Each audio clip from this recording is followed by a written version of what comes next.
Hi folks, my name is Mike. I identify as queer and ABAB non-binary. I am also Christian.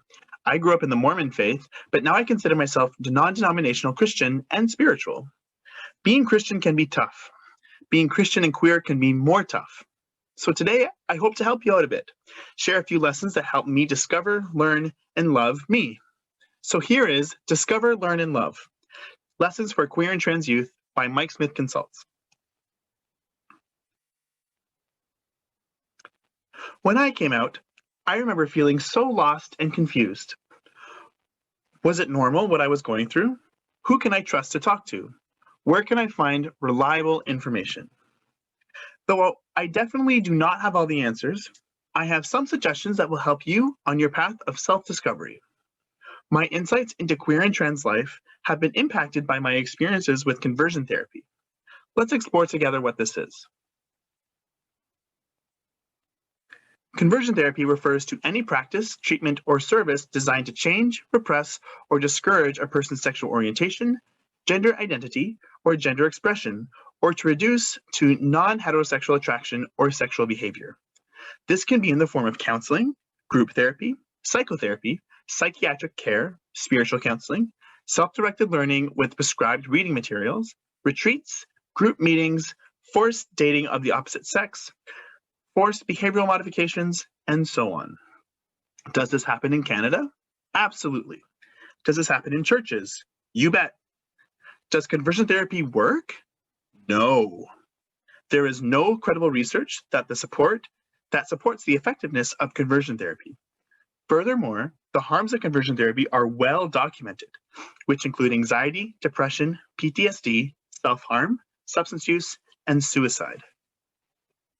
For me, the hardest thing about conversion therapy was unlearning all the terrible things they taught me. It took a really long time to learn who I was and to love the person I am today. No one deserves to go through conversion therapy. So let me share with you the truths I learned that made me feel authentic, comfortable, and proud of who I am. Lesson 1. Even though it may seem as though there are only men and women, and everyone is supposed to fit into one of these two categories, humans are incredibly diverse, complex, and unique. Human variation is normal and healthy. You are not sick, deformed, abnormal, or the result of poor parenting or childhood trauma. Gender identity simply does not work that way. If you are trans or non-binary or intersex, hooray! If you are cisgender, hooray! Spend some time learning about different identities and experiences with gender, and you will find an entire community who you can relate to. Lesson 2. Gender norms are made up. The rules, expectations, and beliefs associated with being male or female make no sense whatsoever. And here's the evidence I have to support this bold claim.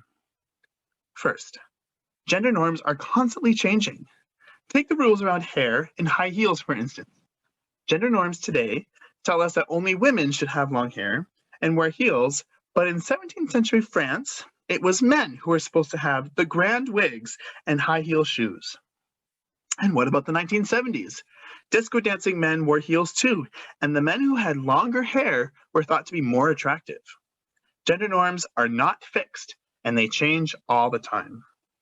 Second, there is a well-documented psychological experience called gender euphoria, the joyful, happy, excited feeling about your body and the way you express your gender.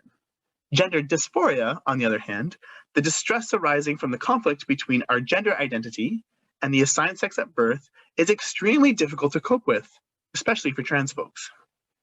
Feeling at home in your body and feeling that you can present and be your authentic self is a human right, regardless of what they may hear about what we can do with our bodies and how we can express ourselves. And third, just because you have certain genitals doesn't mean you are confined to a specific gender expression. Do what makes you feel good, without hurting anyone, of course.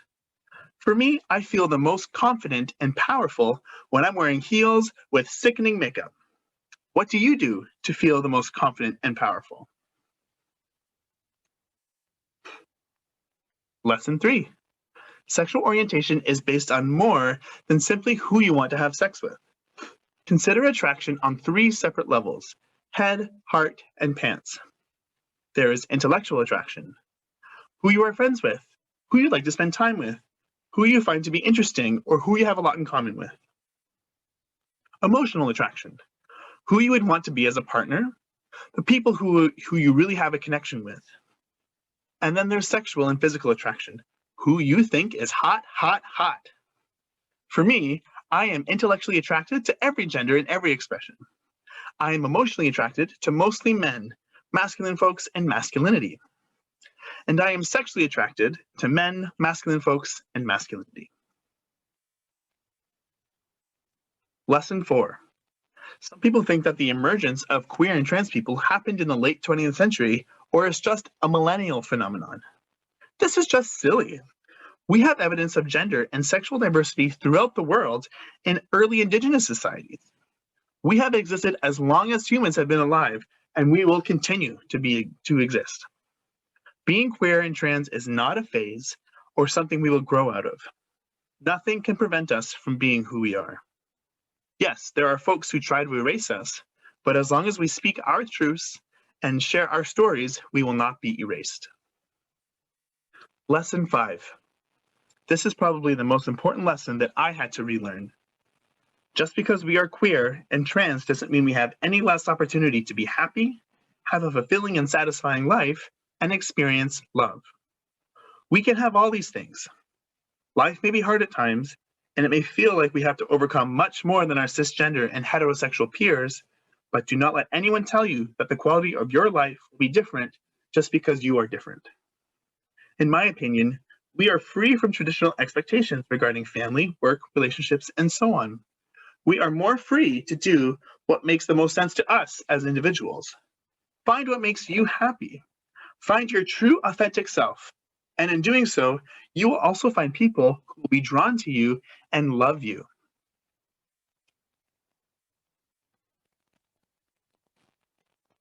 My last piece of advice to give to you today is do not be afraid to seek out therapy. Therapy saved my life and made me a functional human being. It helped me explore my gender identity and come out as non-binary. It helped me realize that I can overcome my challenges and achieve my goals and find love. It is my belief that everyone needs a little extra help and guidance in this life. There are many types of therapy to explore. There's a resource I'd like to share with you, one that is geared towards cis and trans gay bi queer guys, but applicable to all queer and trans youth. Check out www.goodhead.ca, a resource that can help you understand what mental health counseling is and how to find it. That's all that I have for today, folks. Feel free to reach out at mikesmithconsults@gmail.com. Please check out and support No Conversion Canada for more information on conversion therapy. And as I mentioned, check out goodhead.ca to learn more about how to access mental health supports. Thanks and have a good night.